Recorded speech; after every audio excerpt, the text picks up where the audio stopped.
O Senhor esteja convosco. E Ele está no meio de nós.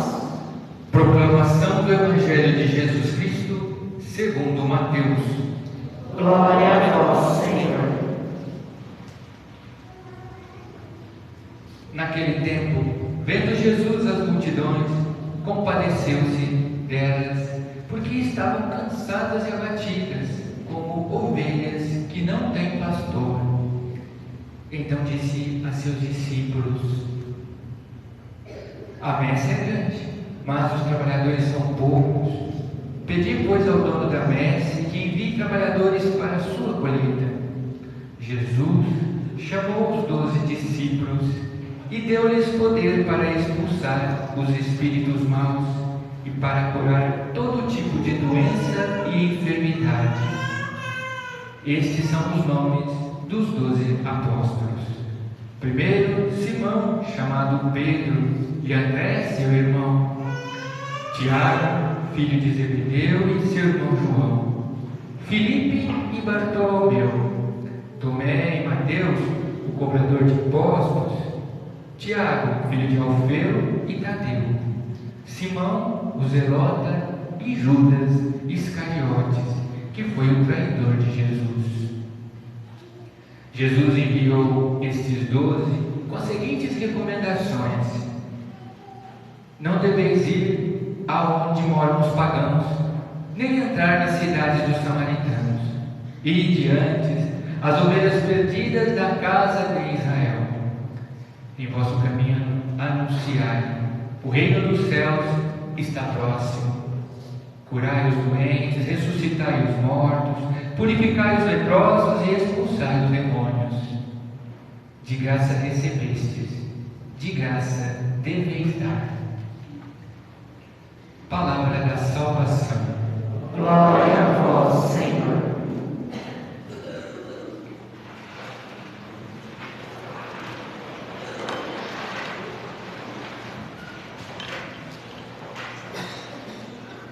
Existe, filhos, uma sucessão de fatos ascendentes, progressivos, e os vemos a partir já da primeira leitura até o Evangelho, que acaba de nos ser proclamado.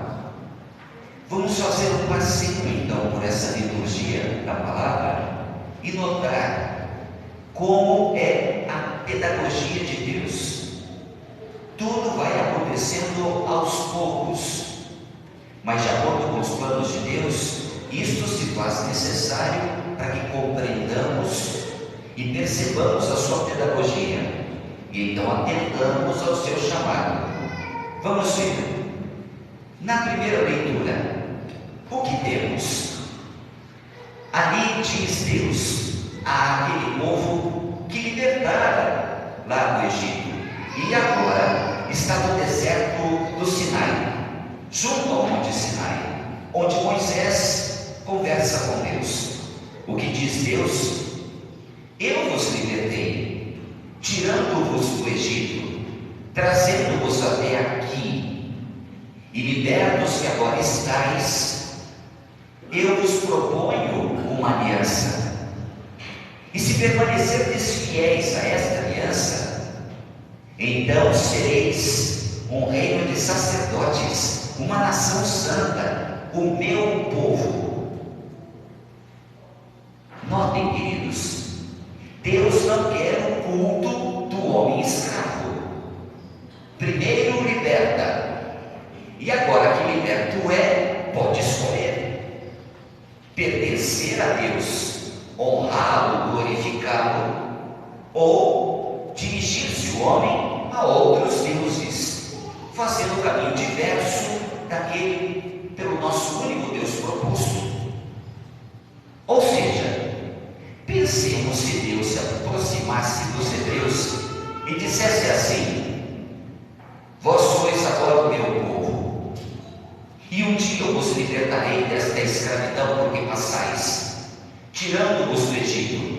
Até que tal aconteça, eu quero que me glorifiqueis e sacrifiqueis animais em meu favor. apresentando-me as vossas oferendas. E como vos disse, um dia eu vos libertarei. Claro que Deus tudo sabe, mas hoje talvez nós olhássemos para esta cena, se assim fosse, e diríamos: será que o povo rendeu graças a Deus e sacrifícios a Ele ofereceu? Porque passou mesmo a amá-lo a partir dessa revelação e, portanto, aceitando-o como único Deus seu? Ou estava o povo interessado na libertação e por isso tantos sacrifícios ofereceu a fim de abreviar essa libertação, não fazendo então por amor, senão por interesse? Entendem? Deus não aceita, insisto, o culto do homem escravo. Primeiro liberta. Agora, chegando ao deserto do Sinai, ele diz: fostes libertos por mim e conduzidos por mim, como que sobre asas de águia, até esta situação agora. Livres que sois, podeis agora decidir viver a aliança que eu vos proponho ou ir-vos embora. Que interessante, não? Mas Deus tem uma proposta. Esse povo que está liberto pode ser mais que um povo liberto, pode ser povo de Deus, Reino Santo. Agora vamos lançar o nosso olhar sobre a segunda leitura e ver como isso está de verdade concatenado com o que agora diz o apóstolo e com o que dirá Jesus por ocasião do Evangelho. O que diz o apóstolo? Uma vez libertado o homem, assim o fora do pecado, quando nada valíamos, quando éramos uma só ferida de alto a baixo, e nada tínhamos, senão o fedor do nosso pecado, o Senhor Jesus morreu por nós.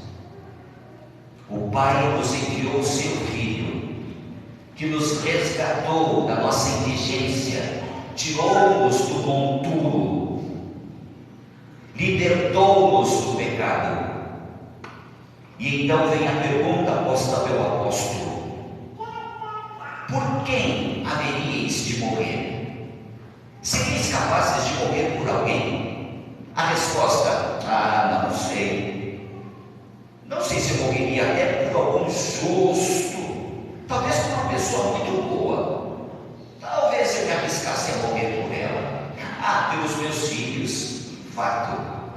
Pelos meus filhos eu nem hesitaria. Faço todo e qualquer sacrifício por eles. E o que quer dizer-nos o apóstolo? Quando nada tínhamos conosco de valoroso, senão de podridão, o Senhor morreu por nós. E nós hoje ficamos escolhendo por quem morrer. Por quem um sacrifício fazer. Ficamos escolhendo a quem amar.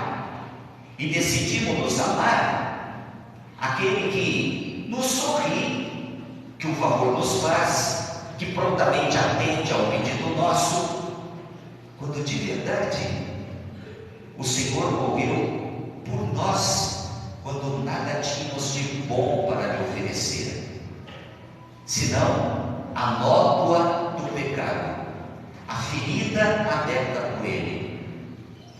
E uma vez libertos, o que nos faz o Senhor? O que Ele nos propõe? Libertos que foi o homem do pecado, agora chamado a uma nova vida. Mas que vida é essa? Senão esta vida querida por Deus e que deve estar permeada, totalmente embebida de santidade. Liberto que fora o homem do pecado, agora está para servir a Deus, ou não servi-lo, de acordo com a vontade livre do homem, que pode agora escolher. Estes somos nós. Então, tecendo um paralelo com o que vimos lá no Antigo Testamento, Deus libertou os hebreus da escravidão e agora diz a este povo: quereis me servir e adorar? Estou aqui. É preciso então guardar a minha aliança. Mas se assim não é a vontade vossa, podeis ir. O que faz Jesus? Primeiro, liberta-nos do pecado. E agora diz o apóstolo: liberta o homem do pecado, chamado é a uma vida nova. Salvo é se abraçar a este Jesus e se o homem o seguir bem de perto. Viram? E aí olhamos para Jesus. E o que fazer agora? Chama dentre os todos os discípulos que fez, portanto, dentre todos aqueles que passaram a segui-lo, chama homens para que o sigam mais de perto. E ele esse chamado faz, não porque tais homens méritos tenham, ou melhores que os outros sejam, senão porque ele os quer chamar e cumulá-los de uma graça, a fim de que façam o que ele fez, ele, Jesus, esclarecendo. Quantos são os discípulos que Jesus tem? Inúmeros. Agora, trata de, dentre estes, chamar aqueles que ele os quererá mais perto de si, a fim de formá-los e enviá-los. Então não são chamados porque privilegiados, porque méritos possuem, senão porque hão de desempenhar uma função. É para o serviço que assim chamados são. Quem são os discípulos hoje? Os batizados. O discipulado acontece e se inicia com o batismo. Então, todo batizado ao discipulado está disposto. E destes todos os discípulos, vai o Senhor hoje também chamar aqueles que Ele quer apóstolos. Os sucessores dos apóstolos são os nossos bispos. Mas existe alguma diferença entre discípulo e apóstolo? Os discípulos são aqueles que fazem o que Jesus manda fazer, fazem aquilo que Jesus espera façam. E os apóstolos são aqueles que fazem o que Jesus fez, dando-lhes poder para isto. O que nos disse o Evangelho há pouco, bem lá no finalzinho: eu vos envio com esta recomendação: curai os doentes, ressuscitai os mortos, limpai os leprosos. Tudo que Jesus fez, para que os apóstolos o mesmo façam. Ah, mas eu então queria ser apóstolo, eu queria ter o poder que Jesus tem para fazer o que ele fez. E acaso os discípulos que fazem o que Jesus manda não fazem o que primeiro Jesus já fez? Ué, acaso fazem algo que Jesus não tenha feito? Então que ninguém tenha inveja, ciúme. Que bobagem! São funções dentro de um mesmo estado. Que estado? O estado de libertos do pecado original. E agora livres escolhemos: ou continuamos pecando e, portanto, distanciando-nos de Deus, ou aproximando-nos de Deus para viver a graça que Ele nos propõe, trabalhando-a para que já aqui o reino seu aconteça. Isso é conversão. Conversão significa afastar-se do pecado, mover-se para Deus, dispor-se para Deus. Então o que houve lá no Antigo Testamento é o que Jesus em plenitude agora faz. faz. Lá, os hebreus foram libertos da escravidão e agora puderam escolher, livres que eram, se seguiriam a Deus, vivendo sua aliança, ou se distanciariam dele, continuando portanto escravos. Escravos agora, como quisessem, da própria vontade, das suas más inclinações, ou porque servindo a outros deuses. O que fez Jesus na cruz? Libertou-nos da escravidão do pecado. Com o seu sangue ali derramado, limpou-nos do pecado. E agora livres escolhemos viver o discipulado ou permanecer inimigos seus, inimigos de Jesus. E alerta ele: a messe é grande, os operários são poucos. Nós queremos ser operários em meio a essa messe tão grande. Quando fala Jesus de uma messe imensa, porém poucos os que nela trabalham, isso me remete a uma outra imagem. Uma mesa muito grande, posta para o mundo inteiro. Inúmeros circundam esta mesa, aguardando pelo alimento, mas são poucos os que no campo estão plantando, poucos lá também colhendo o que deveria vir para a mesa. E agora? Todos precisamos nos alimentar desta realidade supranatural, eterna. Todos temos fome e anseio do que é maior do que nós, sede de Deus, fome de Deus. Mas quem vai nos colocar essa mesa? Mas eu não sou padre, eu não sou uma mulher consagrada, portanto uma religiosa, uma freira. Mas queridos, todos somos chamados a esse trabalho de plantar e depois colher e preparar e servir a mesa. Como? Como é que os pais estão alimentando os seus filhos ali na mesa familiar? Acaso plantando o evangelho no coração e mente dos seus filhos, semeando os mandamentos e a piedade no coração dos seus filhos? E esposos e esposas têm plantado a semente do reino dos céus ali, mediante o próprio testemunho de vivência do evangelho? Porque se não houver quem plante, não haverá colheita. Ninguém dá o que não tem.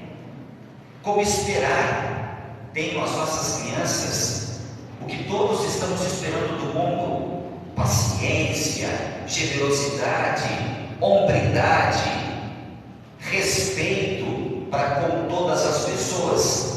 Se não há quem plante esses valores no coração dessas crianças, se não há quem sirva de modelo para essas crianças, a começar pelos pais, pelos mais próximos da casa, pelos consanguíneos, pelos ascendentes, olhem, a messe é muito grande e pode faltar o alimento.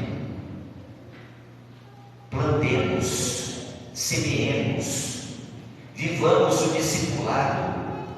Somos chamados a fazer o que Jesus nos manda. Ora, discípulos ou apóstolos, todos têm o mesmo dever de amar a todos e fazer mal a ninguém.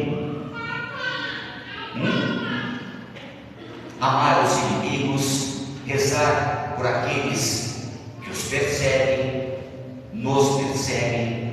Que tal? Então deixemos-nos convidar por Jesus para estar com Ele ali, íntimos, mais perto dele. deixemos-nos instruir por Ele, aprendamos como se lava os pés, para que então nos lavemos aos nossos irmãos e irmãs. Que tal?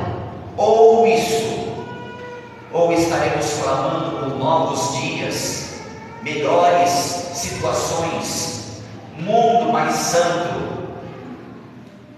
Deus ouve, Ele escuta o clamor, mas quer fazer-nos operários. E se voltarmos as costas ao chamado que Deus nos faz, como ficará essa mesa? Pense